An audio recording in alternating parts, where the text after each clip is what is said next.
Welcome to ucmagic.com. This is the Elmsley Count.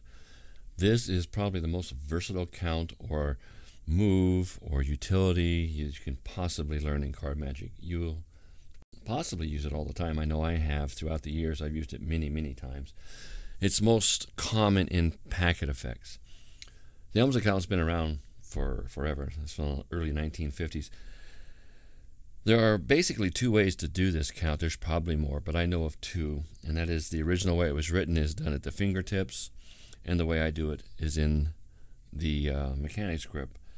We are going to cover both. Now, I personally prefer the mechanics grip over the fingertip, simply for the fact that it's illogical to me that if I'm handling a deck of cards, and most people handle a deck of cards in the mechanics grip, to stop this grip, move it up to my fingertips, do a count, and then put it back in the mechanics grip. That makes no sense to me.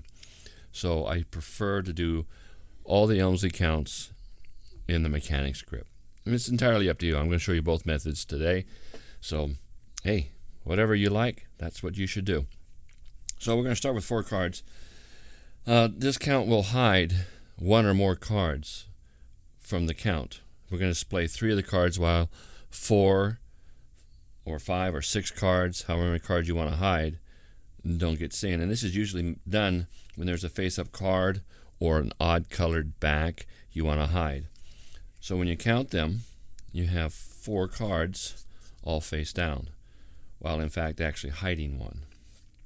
That's why this effect is so versatile and so widely used, especially in packet effects. So to begin, it's very simple. The card you want to hide, or card you want to hide, is in the 3rd position from the top.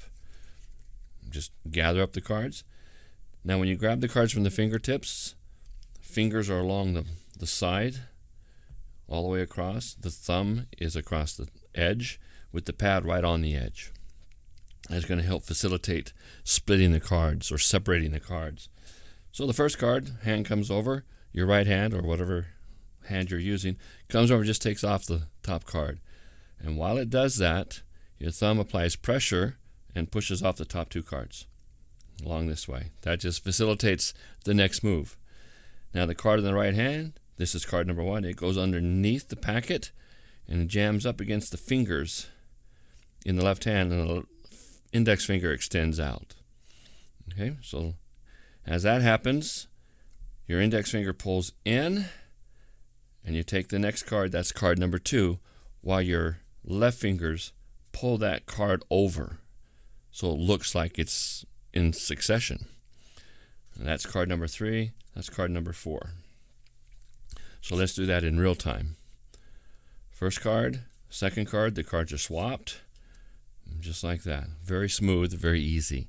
Again, top card comes off, thumb pushes over the cards, the right hand card goes underneath, gripped by the finger, and as you pull that index finger in, it automatically sets up you grabbing those 2 cards as one, so there's no separation. 3 and 4. Okay, very straightforward. 1, 2, 3, 4. Okay, very simple. One more time, as it looks in real time. 1, 2, 3, 4. It's just that simple. Okay, that's the Elmsley count at the fingertips.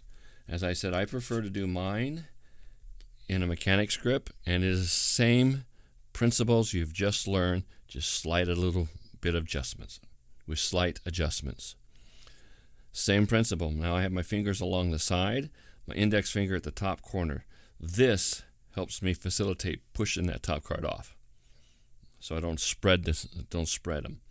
Okay, once I get that off, my thumb comes down, the pad right there on the corner, and my fingers are curled up underneath, like this. So that first one comes off, and as it does, my thumb goes at a diagonal, pushes off those top 2 cards.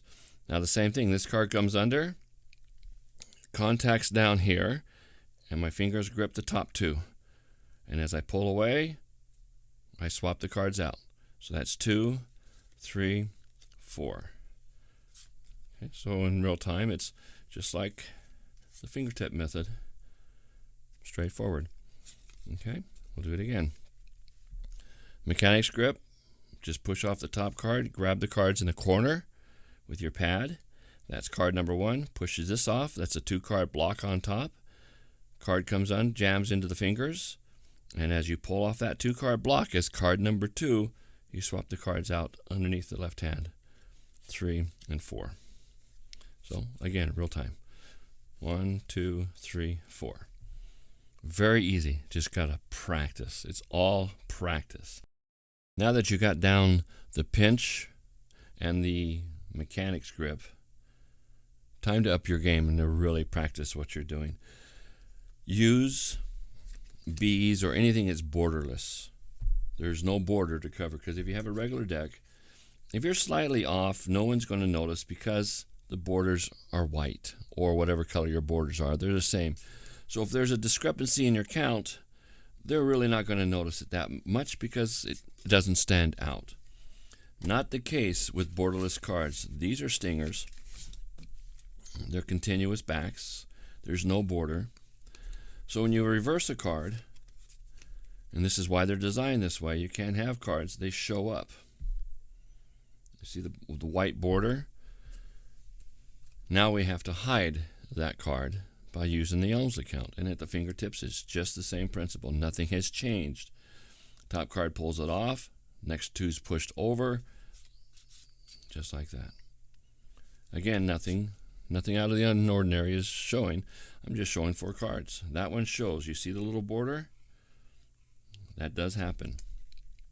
Means I'm pushing too aggressively. It's just a nice touch. There we go. You see? Well, that one I hit with my fingers.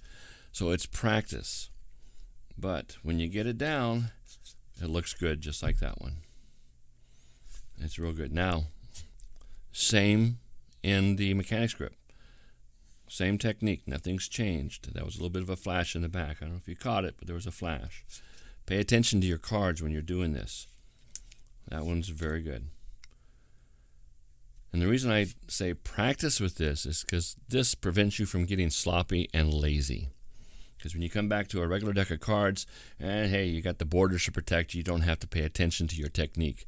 Technique is very important. So, again, we have a card reversed. We're just going to push them out. That one flashed. You see it up here flashed? Because I rushed it? Who knows why? This is what you have to work on your technique. So my problem is when I'm taking it, I'm pushing it off. Here we go. Right there. So I'm moving this. When my thumb is grabbing, I'm pivoting. So now I've analyzed what my problem is, and I can go back and work on the correction. And again, I flashed again. So this is very hard. There it goes. That was a perfect one.